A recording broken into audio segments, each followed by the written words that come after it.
Hi, we are on our second leg of our challenge tonight. We're at Weeting Heath, quite close to us actually, so not too far to go, and we only spent an hour there.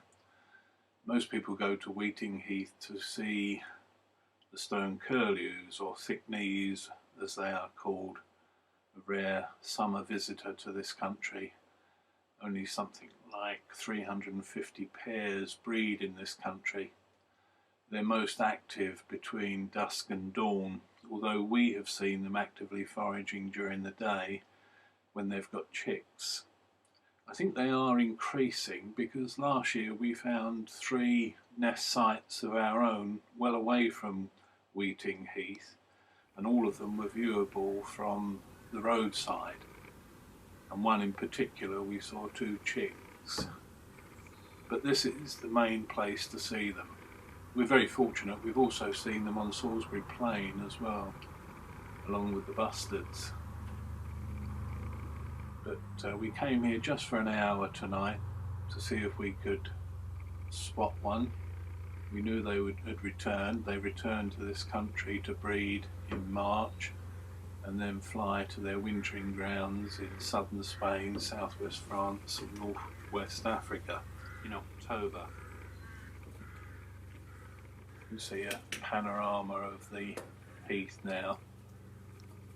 Normally there are a lot more rabbits on show and other birds, but not tonight.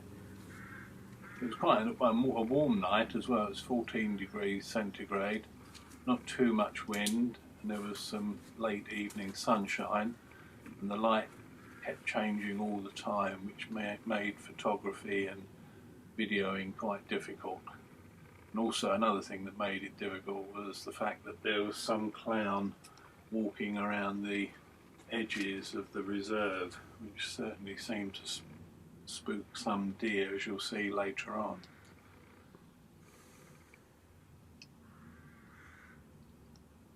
We were quite fortunate that when we got there, right before us, in front of the trains, was a stone curlew.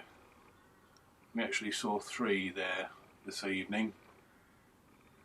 Quite a distinctive bird, also known as thick knees, with their bright yellow eye which enables them to hunt and see clearly at night.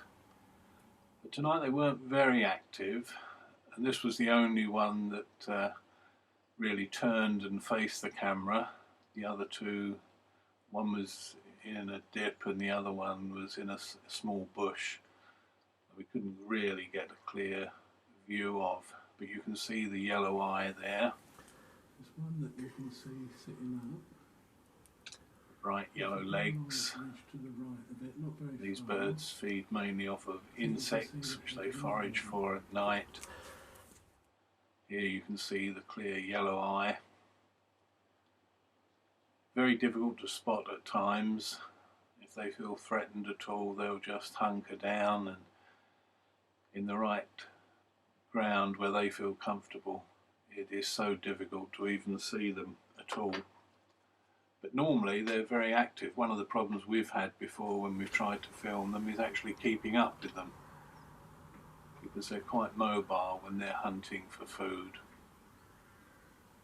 We saw quite a lot of deer tonight, all in all 13 roe deer, and some of them were spooked by this person who was around the edges of the reserve. I hope he was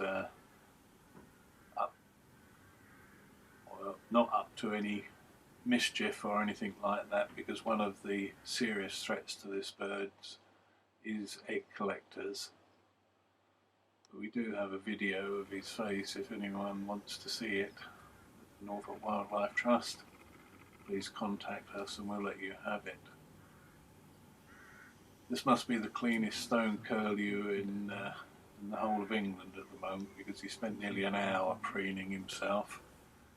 But even so, it was nice to get a good view of him.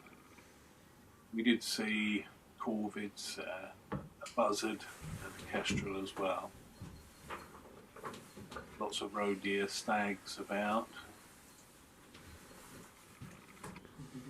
is a hide down along the side of the heath. But the two main hides are at the top there. You can see a roe deer stag running off from behind the dip. One of the few rabbits on show this evening, and a lapwing. And then you see two deer come from the left. They're obviously panicked, these roe deer, and if you watch carefully in the jerky bit of the film, one of them tries to jump the fence and actually doesn't make it and bounces back. But they did get through safely later on. We saw them slip through a bit further on. And of course, one of the favourite things of ours in our area is the wonderful sunsets. Bye for now. Thanks for watching.